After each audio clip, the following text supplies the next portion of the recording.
여러분 안녕하세요. 요리하는 유리입니다.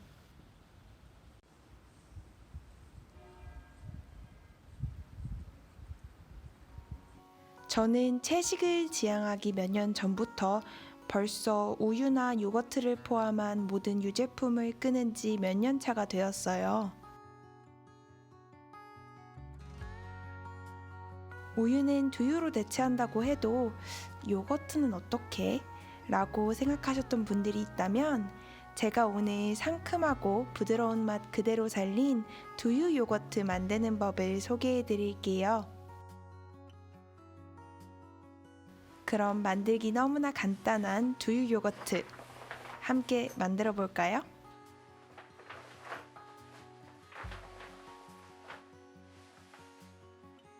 사실 저는 여러 번의 시행착오 끝에 이 방법을 알게 되었어요. 유산균도 살아있는 생명체이다 보니까 우리와 똑같이 변덕을 부릴 때도 있어요. 하지만 제가 알려드리는 방법을 잘 따라해 주시면 집에서도 맛있는 두유 요거트를 만들어 드실 수 있답니다. 제일 먼저 준비해야 하는 건 유리병이에요. 새로운 생명이 자랄 곳이라 끓는 물로 깨끗하게 소독을 해줘야 해서 플라스틱류는 사용하시지 않는 게 좋답니다. 큰 냄비에 넉넉하게 물을 끓여서 요거트를 만들 병을 소독해 줄게요. 유리병을 넣은 후 끓는 물에 돌려가면서 1분 정도 소독한 후 거치대에 뒤집어서 말려주세요. 헝겊으로 닦으면 다른 균이 들어갈 수 있으니까 이 방법이 제일 좋답니다. 그 사이 냄비에 있던 물을 버리고 두유를 넣어줄게요. 저는 이 두 병에 1리터 정도의 양이 들어갈 수 있어서 그보다 좀 적은 양을 끓였어요. 두유는 아주 살짝만 불에 올리면 돼요. 계속 저으면서 온도를 확인해 주시는데요. 우리의 체온 정도인 36도에서 37, 38도 사이가 제일 좋답니다. 손가락을 넣어봤을 때 조금 따뜻한 정도면 좋아요. 멸균한 병에 두유를 넣고 유산균을 넣어줄 차례인데요. 저는 사실 항상 시중에 파는 두유 요거트를 더했어요. 요번에는 여러분께 보여드리기 위해서 비건 유산균제도 함께 넣어보았어요.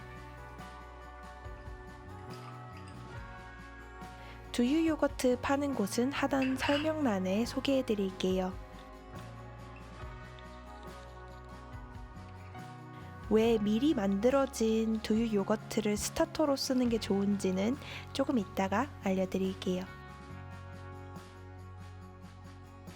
미리 만들어진 두유 요거트를 섞으실 때에는 두유 양의 3분의 1 정도 넣어주시면 되고요.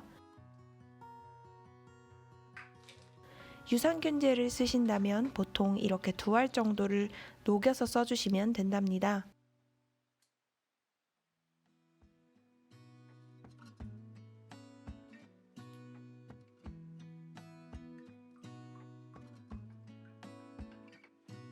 두유 요거트도 사실 일반 요거트와 만드는 법은 같아요.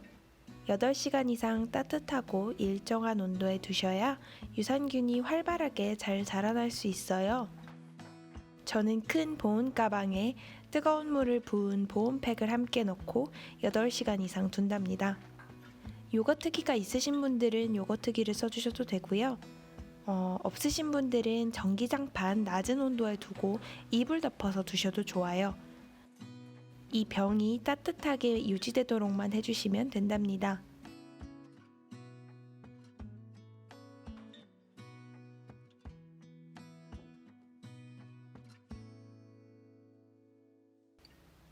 그리고 8시간 후에 열어보면요.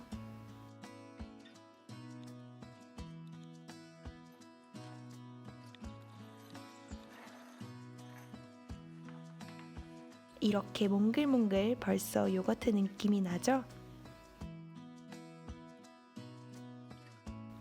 이대로 냉장고에 넣어주시면 좀 더 천천히 발효가 될 거예요.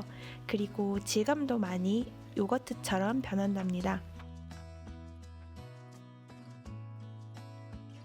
저는 보통 아침에 두유 요거트를 섞어서 준비해 두고 8시간 발효를 시킨 후 저녁에 집에 와서 냉장고에 넣어둬요.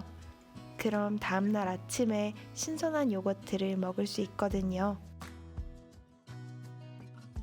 아침에 꺼내본 두 요거트 어때요? 차이점이 보이시나요?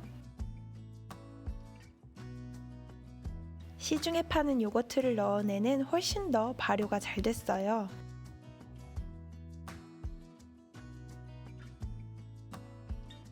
반면에 유산균제를 넣은 두유는 묽고 요거트의 맛이 아닌 두유의 맛이 더 강하게 났답니다.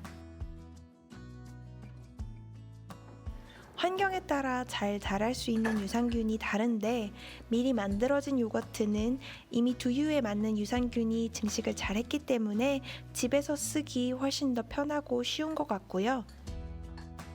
유산균제는 각종 균들이 많이 들어있어서 좋지만 두유와 잘 맞지 않으면 증식이 잘 안 되는 것 같아요.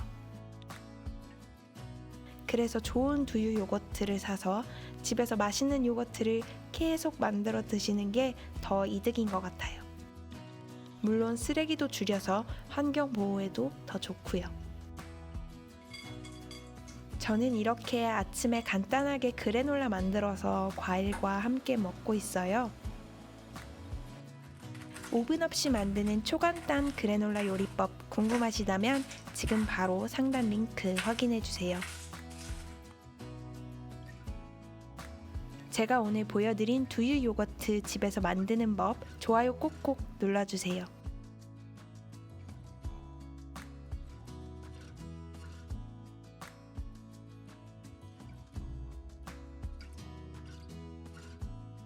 그리고 저는 다음 주 크리스마스 파티에 잘 어울릴 비건 요리법으로 찾아볼 예정이니 구독도 꼭 부탁드릴게요.